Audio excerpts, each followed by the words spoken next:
একটা ভিন্ন বিষয় দিয়ে আলোচনাটা শুরু করতে চাই, সেটা হচ্ছে রোনালদোর ডিফেন্সিভ প্লে। ৫৫তম মিনিটের একটা ঘটনা দেখবেন যেখানে রোনালদো পেনাল্টি এরিয়ার ভেতর নেমে গিয়ে অপোনেন্টের অ্যাটাকের সময় তিনি একটা হেড করে বলটাকে ক্লিয়ার করলেন, অর্থাৎ রিকভারি করে পর্তুগালকে পরবর্তী সময় কাউন্টার অ্যাটাকে সহায়তা করলেন। পুরো ম্যাচে রোনালদো এরকম ১৫ বার বিল্ড আপে সহায়তা করেছেন এবং ৬টা ডিফেন্সিভ প্লে করেছেন। একনল অ্যাডভান্সড হাইজিন সোপ, এবার জীবাণু ধুলাবালি ঘাম clean gold. A product of Remark. অর্থাৎ রোনাল্ডো ৬ বার ডিফেন্সিভ প্লে করেছেন, ১৫ বার তিনি বিল্ড আপে সহায়তা করেছেন ডিফেন্স থেকে। আপনি যখন বলেন যে রোনাল্ডো একজন সেলফিশ প্লেয়ার, তিনি শুধুমাত্র পেনাল্টি এরিয়ার কাছাকাছি দাঁড়িয়ে থাকেন, শুধুমাত্র নিজের গোলের চিন্তা করেন, তখন আপনার জন্য এই পরিসংখ্যানটা কিন্তু একটু চিন্তার বা একটু ভাবার বিষয়। এখন প্রশ্ন আসতে পারে যে আসলে কঙ্গোর এগেইনস্টে রোনাল্ডোকে তো এরকম ডিফেন্সিভ প্লে করতে দেখা যায় নাই। আমরা গত ম্যাচের পোস্ট ম্যাচ অ্যানালাইসিসে যে ভিডিওটা করেছিলাম, যেখানে আমি লিখেছিলাম যে রোনাল্ডোরই কি সব দোষ, ওই ভিডিওটার নিচে ম্যাক্সিমাম মানুষেরই কমেন্টের জায়গাটা এরকমই ছিল যে রোনাল্ডো তো নিচে নেমেও খেলতে পারতো। এখন ডিআর কঙ্গো আসলে যেই সেটআপে খেলেছিল তারা কিন্তু অত্যন্ত লো ব্লকে খেলেছে। যে সমস্ত টিম অত্যন্ত লো ব্লকে খেলে তাদের এগেনস্টে লজিক্যালি রোনাল্ডোর মতো যে প্লেয়ারটা আসলে সেন্টার ফরওয়ার্ড হিসেবে খেলছেন তার এইরকম নিচে নেমে খেলাটা লজিক্যালি ওইরকম ভাবে আসলে কাজ করে না। তবে উজবেকিস্তান কিন্তু ওইরকম লো ব্লকে আসলে খেলেন নাই। সো আলটিমেটলি উজবেকিস্তানের এগেনস্টে রোনাল্ডোর কিন্তু ওই জায়গাটা ছিল নিচের দিকে নেমে খেলার জায়গাটা। ইভেন ওয়েন রুনি একটা কথা বলেছিলেন এর আগের ম্যাচেই যে কঙ্গোর এগেনস্টে রোনাল্ডো কিন্তু অফসাইডে পজিশনে ইচ্ছা করে দাঁড়াচ্ছিলেন, বারবার ইচ্ছা করে দাঁড়াচ্ছিলেন এই কারণে যাতে অপোনেন্ট আসলে তাকে সবসময় সার্চ করতে থাকে, কারণ ৫ জন মিলে তার পেছনে রোনাল্ডো অফসাইড পজিশনে দাঁড়ানো থাকতেন, যাতে অপোনেন্ট তার উপর সার্চিং করতে থাকে, এই সুযোগে তার কোন একজন সতীর্থ প্লেয়ার ভেতরের দিকে ঢুকতে পারে।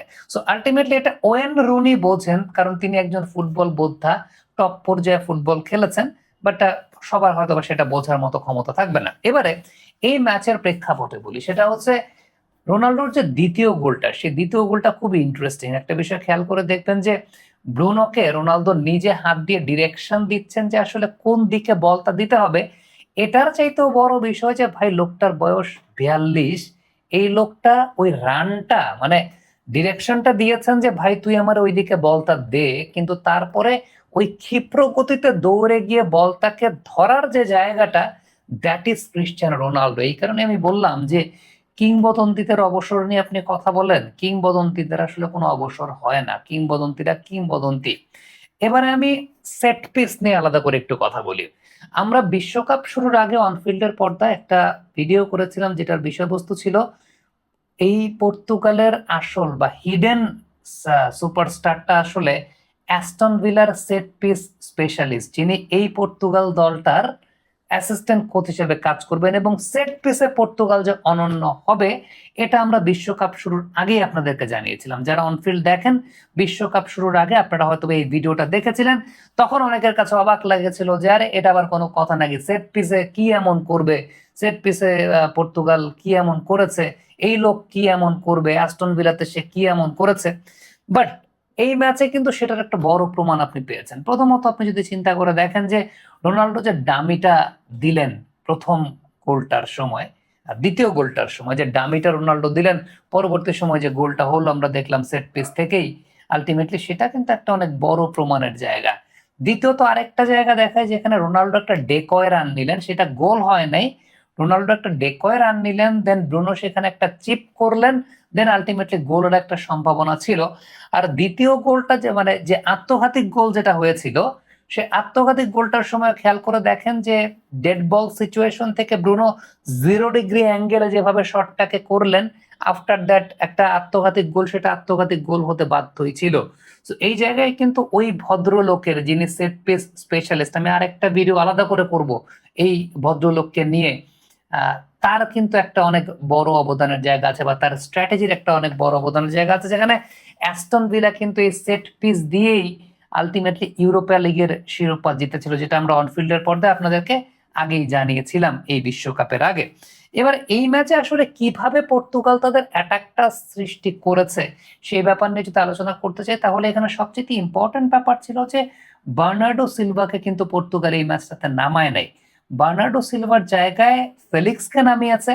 ফেলিক্সের সঙ্গে রোনাল্ডোর একটা সবচেয়ে বড় বিষয় হচ্ছে যে তারা একই ক্লাবে খেলেন, যে কারণে কম্বিনেশনটা খুব ভালো মতো গড়ে ওঠা, যেটা আমরা বলি যে রদ্রিগো দি পল এবং লিওনেল মেসির মধ্যে এক ধরনের কম্বিনেশন আছে, সেটা ফেলিক্স এবং রোনাল্ডোর মধ্যে কিন্তু সেই কম্বিনেশনের জায়গাটা আছে। এবার এই ম্যাচে আসলে বিল্ড আপটা কিভাবে হয়েছে সেই ব্যাপারটা নিয়ে যদি একটু আলোচনা করতে চাই, তাহলে খেয়াল করে দেখবেন যে এই ম্যাচের পর্তুগালের বল সহ ফরমেশনটা কিন্তু 3-1-6, বাট তারা একটু ডিফারেন্ট ওয়েতে ফরমেশনটা সাজিয়েছে। যেটা আমরা দেখছিলাম যে পেদ্রো নেতো একটু ওয়াইড এবং হাই স্টার্ট করছিলেন, ক্যান্সেলো ডান দিক থেকে একটু ডিপে স্টার্ট করছিলেন না। এই জায়গাটা একটা বিষয় দেখতে পাচ্ছিলাম যে ফেলিক্স একটা লেট সাপোর্টিং রান দিচ্ছিলেন ফাইনাল থার্ডের দিকে, নুনো মেন্ডেস হাই অপারেট করছিলেন এবং অনেক বেশি মাত্রায় ওয়াইড লেফটে, যেখানে ফেলিক্সকে আবার আমরা দেখছিলাম যে তিনি হাফ স্পেসটা দখল করে নিচ্ছিলেন। ভিতিনা একটু ডিপ পজিশনে থাকার চেষ্টা করছিলেন, তিনি একটা ট্রায়াঙ্গেল সেট আপ করছিলেন ভিতিনা ওই সেন্টার ব্যাকদের সঙ্গে। অন্যদিকে নাভাস এবং ব্রুনো ফার্নান্দেজের অপারেশনটা ছিল আসলে বিটুইন দ্য লাইন্স, যেখানে তারা নিচের দিকে নামছিলেন একটা টার্গেটেড ওভারলোড করার জন্য, মানে ওয়াইডের দিকে একটা টার্গেটেড ওভারলোডের জন্য তারা চেষ্টা করছিলেন। এবং যখন দেখা যাচ্ছিল যে ক্যান্সেলো অ্যাটাক করছেন, নাভাসকে দেখছিলাম যে তিনি অন্যান্য ডিফেন্ডারদের কাভার আপ হিসাবে কাজ করছিলেন।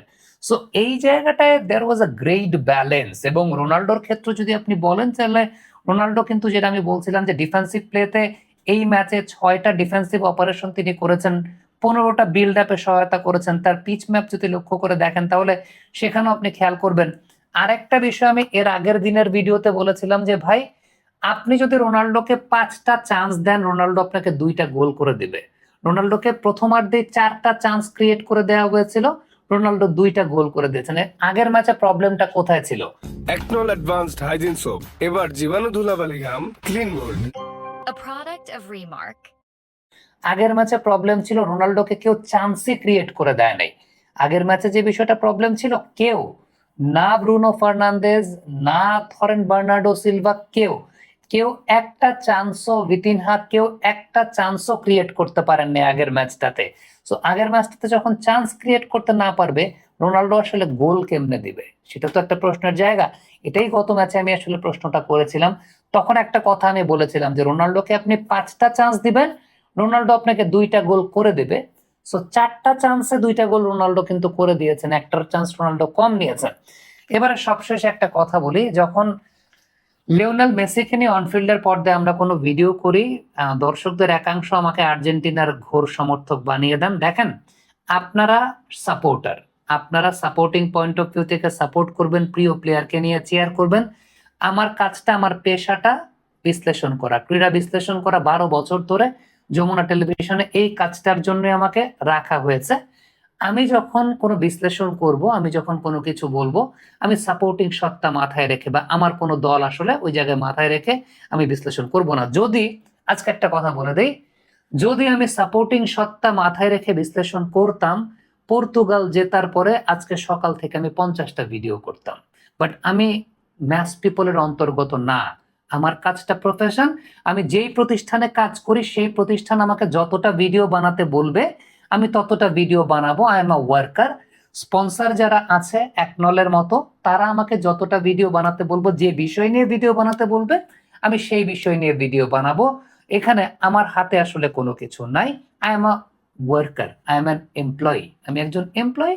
আমাকে আমার প্রতিষ্ঠান যতগুলো ভিডিও বানাতে বলবে, আমি সেই অনুযায়ী আমার মতো করে কাজ করব। That has been, I have been doing since last 12 years. গত 12 বছর ধরে আমি সেই কাজটাই করে আসছি। সো আমার ওই যে সাপোর্ট, দলের প্রতি অনুরাগ, সেটা থাকলে পর্তুগাল নিয়ে 50টা ভিডিও বানাতাম।